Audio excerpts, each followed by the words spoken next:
Regardless of whether or not you and the girl went on an Insta date before heading home, you need to push to get her there, okay? That's the only way that you're gonna have a real shot at sealing the deal. The only time where you're ever going to make an exception and make it more complicated by adding extra steps is when you just don't have another option, when she's just not letting you have another say in it, okay? So in other words, you're not going to go for the Insta date unless she first rejected the idea of coming home with you. It's bring her home. If that doesn't work, then Insta date, okay? And same thing with the phone number and setting a date. You're not going to go for the phone number and try to set a date before you even went for the pull. And then before, when you saw the pull didn't work out, then you went for the Insta date, okay? And when you saw that didn't work out, then you'll get the phone number. And, the only exception is, let's say you didn't have the time because you're on your way to work or whatever, and it was just a quick number. Or, yeah, you pulled her and then you couldn't close or something like that, okay? But it's a last resort. You need to keep that in mind. It's plan C. Now, you always need to push the interaction as far as possible before you'll leave it. And that should be a rule in your mind that you don't leave before you put in the work. Okay, now let's talk about how to bring her back to your home. The first step is, obviously, you need to have a home and it needs to be close by. And I'm going to keep saying it so you really understand the value of it. It's not a suggestion. This is a rule. Okay, now if you don't have a home, then hopefully at least you have a car and you could park it close by, and then you could try to close her there.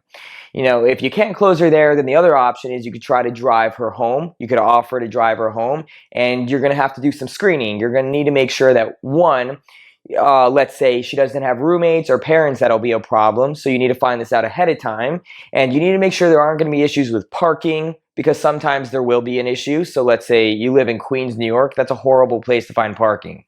Same idea. You got to make sure that there's parking. And you also need to make sure that she has the free time to hang out when you get there, that she's cool with hanging out with you at her home. You guys could open a bottle of wine or whatever. If you do have your own place, but you live kind of far away, understand that a decent amount of the time you might have to offer her a ride home, or to at least offer to pay for Uber. And even though most of the time she won't make you do it, the gesture alone will make her feel comfortable enough to come with you, and she'll feel appreciated and like, oh, he really does care. And she's not going to make you pay for it most of the time, but you should be willing to, and that's what's going to push it over the edge a lot of the time. Now, if you live close by and you follow my instructions, believe me, you're about to have your mind blown. You're going to see some pulling and closing like you've never believed, and you're going to blow out the other guys out of the water. So that's the benefit of logistics. Now, as far as actually initiating the lead home, there's a couple things you need to know.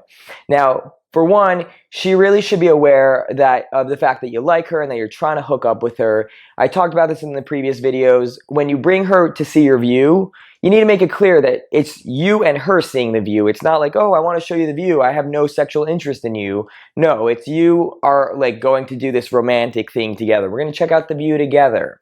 Okay, remember, your intention needs to be clear, and you got to make it clear that you're into her, but not to the level like a lot of guys think that that means you have to finger her, and if you didn't finger her, then she doesn't know.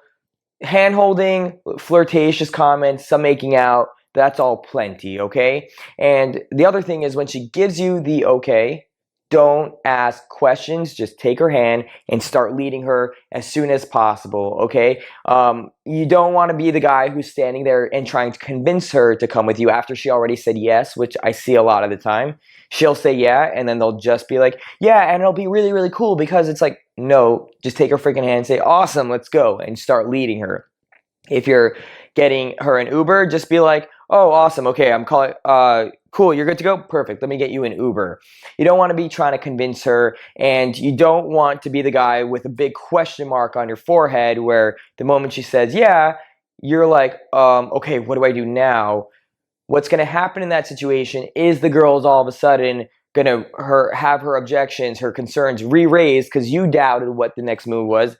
Now she does too, and pretty much what tends to happen, which is very annoying, her concern even goes higher and stronger than it was before you solved it to begin with, and now you have another problem on your hands. Next rule is you want to take the fastest route possible, okay? I don't care if that means calling a cab instead of taking the subway, even if you have to spend an extra $20 to save 30 minutes. Do it, okay? She should be enough your type where the money doesn't even matter and you're just more excited about the experience that both of you get to have together, okay? Don't be cheap. Just push for that epic experience. And if you don't want to spend the money, have something else arranged, but go for the quickest way possible. Now be mindful about that, okay? Sometimes the quickest way is like, it's not always the same way, isn't always the quickest way, okay? So for example, sometimes in rush hour, taking a cab is really dumb. You'll be stuck there for an hour compared to if you were to just walk there, right? Or maybe taking the train. But don't take the train to save yourself some money if it's way longer, okay? That's what I need you to understand. Now, on the way home, you want to keep building the flirtatious vibe. If you're walking, you could make sure to pull her to the side at some point and go for a makeout just to turn her on more and make the vibe even more sexual. You could do the same thing if you're in the taxi or you're on the train. Just go for it, okay? You can make out with her in the cab. There's nothing wrong with that. If you're driving, one thing that I used to do is when I would pull girls in my car, I'd start making out with girls at the red light and knowing that in a second it's going to turn green. And what it actually allowed to happen was, even if she was a little bit nervous before, knowing that the light's about to change allowed me to like put the pressure on where I'm making out with her and pushing it. But then knowing, because she knew it was about to turn green and I would stop in a second to continue driving, I was able to push it pretty far and then stop and then get her turned on, push it pretty far and then stop. Now, you could also put your hand on her crotch and, have her feel you get hard. If you're driving, maybe you want to take your dick out, whatever. Sorry to be graphic, but I'm trying to help you out here. You could also put your hand on her thigh, rub your hand into her crotch if she's ready for that. You can't really do that so much on a lot of trains. Certain taxis, you could do that if you're comfortable with that. But if you're going to do that while you're driving and you're going to be messing around during the red lights, understand I'm not taking responsibility for that. That is you 100% making that decision. My last piece of advice is, do not let weirdos come into your interaction on the way home. A lot of times solicitors will come in, homeless people will come in, and they will come in and ruin your interaction. They'll creep the girl out and it'll blow the whole thing up. So what you want to do is, the moment you see them coming, just be like, oh, we're good, and blow them off, okay? Walk right past them. Do not stop to acknowledge them. Don't worry about coming off impolite. Understand, you being polite will actually blow out the interaction almost every time, and I promise you that you're risking it, okay? So that's pretty much it for this video. Just be really smart about all the rules in here, because just because she agreed to come home with you doesn't mean your work is done. If you've seen the infield, there's still tons of things that could go wrong on the way home. Now, that being said, if you got her home and you don't know what to do, head over to the closing section and I will walk you through every step of the way from the moment you walk in until the moment she closes.